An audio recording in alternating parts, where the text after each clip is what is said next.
Bien, moi j'ai été très content de venir rencontrer le FNJ Var grâce à l'invitation de M. Munoz, son secrétaire départemental.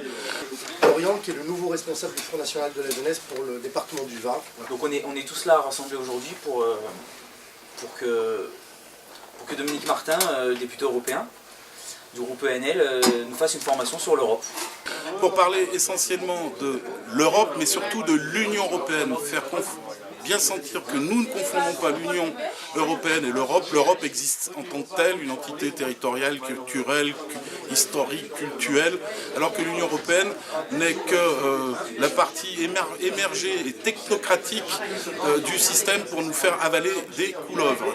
Alors que l'Union européenne nous explique qu'elle existe pour lutter contre le dumping international et la mondialisation, elle organise en son sein le dumping social entre les pays de l'Est et les pays de l'Ouest.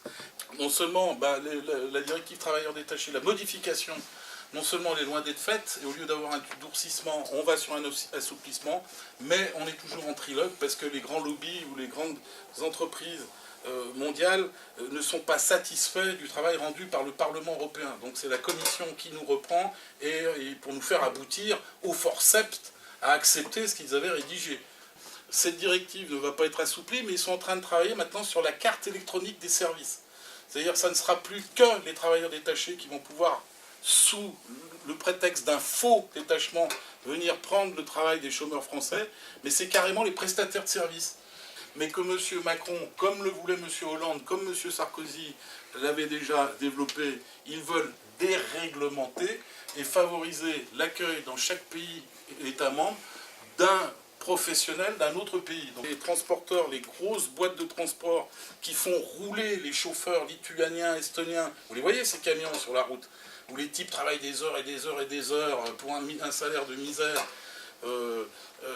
ceux-là ont gueulé, donc on va les sortir et on va faire 3 directives, rien que pour les routiers. C'est-à-dire on va encore noyer plus le poisson, c'est-à-dire que vous aurez encore plus de camions de pays de l'Est qui vont traverser nos routes. L'Union européenne, le Parlement européen surtout, est une machine à fabriquer des mégots. Et si l'on croit qu'en confiant le mandat à un parlementaire qui va légiférer, eh bien c'est faux, puisque tous les textes sont rédigés par la Commission. Non seulement c'est une machine à fabriquer des mégots, mais c'est une escroquerie démocratique énorme. On fait croire aux gens, pour qu'ils apprécient cette Union européenne, que c'est eux qui, par leur bulletin de vote mandatant des députés européens, tiennent dans leurs mains leur avenir, leur faisant croire que ce sont les députés européens qui légifèrent, qui font les lois, c'est-à-dire ce qu'on appelle au Parlement européen les directives et les règlements. Eh bien c'est faux. La commission de M. Juncker, qui n'a été élu par personne et qui obéit servilement aux lobbyistes, c'est-à-dire à la grande finance internationale et aux grandes entreprises.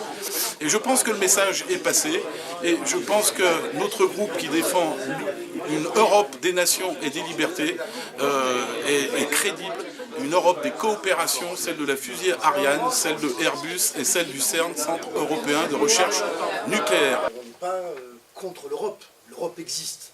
On est contre l'Union européenne. Que nous nous organisons dans le cadre en préparation des prochaines élections, un grand mouvement, un grand rassemblement des mouvements patriotiques de chaque État membre. C'est la révolution, entre guillemets, qu'on propose. C'est que chaque État récupère sa souveraineté géographique, c'est-à-dire ses frontières, c'est-à-dire sur pression de l'espace Schengen, sa souveraineté législative, charbonnier maître chez lui, c'est vieux comme le monde, hein, parce que pour, comme je disais tout à l'heure, choisir la couleur du papier peint, il faut se mettre à 28, c'était déjà un peu compliqué, parce que déjà à 2 on coupe la couleur du papier peint de la chambre, c'est pas évident. Notre souveraineté budgétaire, évidemment,